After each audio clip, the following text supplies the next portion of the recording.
وإذا مس الإنسان ضر دعا ربه منيبا إليه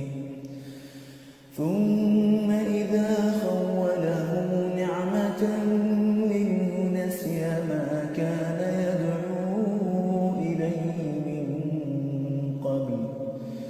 وجعل لله أندادا ليضل عن سبيله قل تمتع بكفرك قليلا إنك من أصحاب النار أمن هو قانت آناء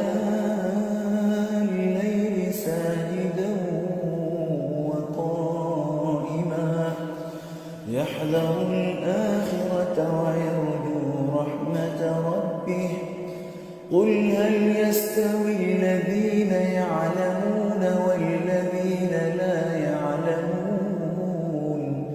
إنما يتذكر أولو الألباب قل يا عبادي الذين آمنوا اتقوا ربكم للذين أحسنوا في هذه الدنيا حسنة وأرض الله واسعة